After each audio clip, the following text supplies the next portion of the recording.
The next 4 tools that we will discuss are city walks, field trips, coffee Klatch, and computer-aided negotiation. The term city walk was coined by Lawrence Halprin, a distinguished landscape architect, that he made this workshop that it was really designed to resensitize people to community problems and opportunities to which they might have become desensitized. So many others have since designed other variations of this kind of workshop. So sometimes it is the same event could be called Jane Jacobs Walks or Walkabouts, but the idea is basically the same, which is to assemble a group of people from the community. You can also get planners, architects, decision makers, other stakeholders, and discuss a topic in the community. Sometimes it can be a place. Actually, this works best when you are talking about a specific place for which you need site planning or design, and people can simply walk around. So again, it has to be somewhere of a walking distance in where you can make observations together about what you will envision in the future. So the discussions might be about bicycling in that area.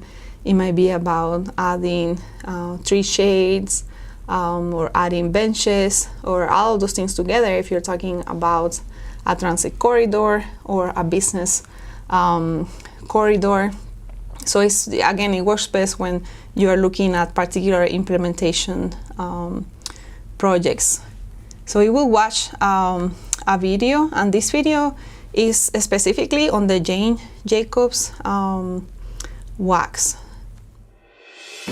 What if everyone in our community saw themselves as a city builder and saw each other that way too? Each May, hundreds of people in Calgary find out by participating in Jane's Walk. Jane's Walk is a global festival of free neighborhood walking tours. The tours are invitations to get outside, connect with neighbors, and see our own city through fresh eyes. Share stories and insights about everything that makes our city what it is today and what it could be.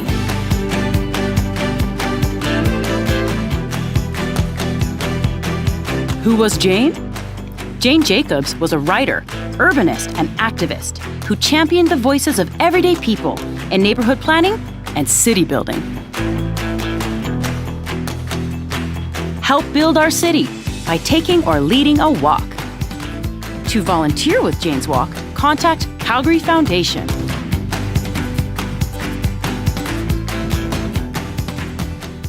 As you can see, these Jane Jacobs walks are not necessarily organized by planners and architects or urban designers.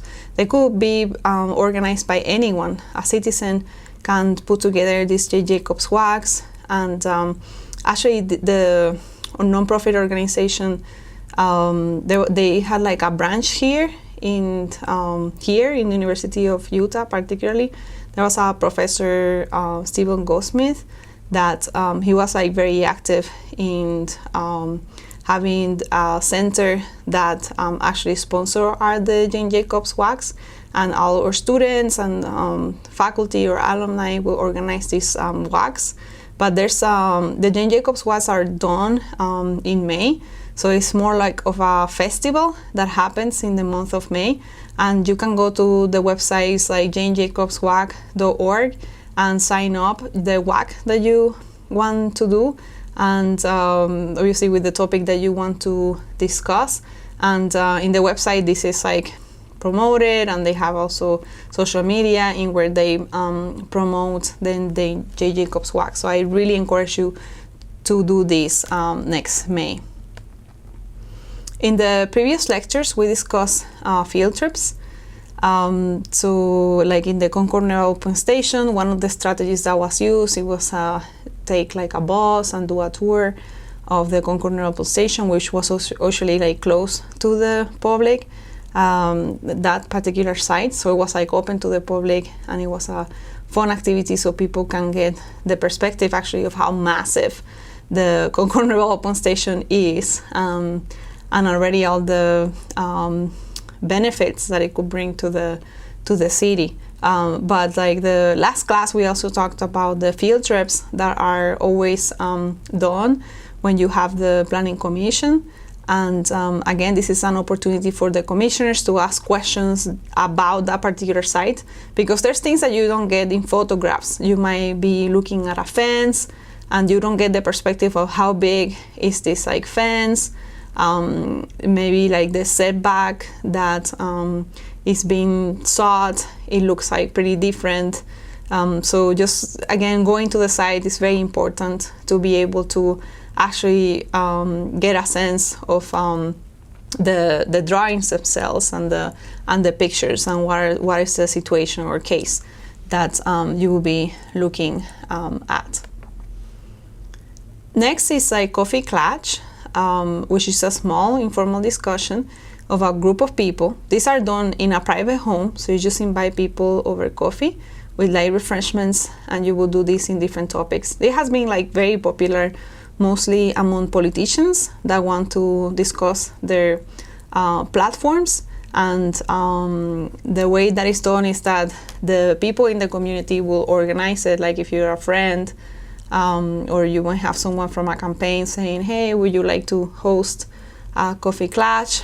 And the person will say yes, and then they will invite their closest friends to listen to the politician. So the same thing could be done for planning.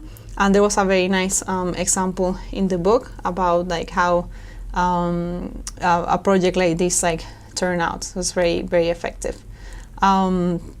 But very time consuming. So that's like something that also the author of the book says, because you are going to talk to people, maybe 5 people, 10 people, and do that until you reach 100 or 200 people. So it's very staff intensive for the person that has to give that presentation on that particular project.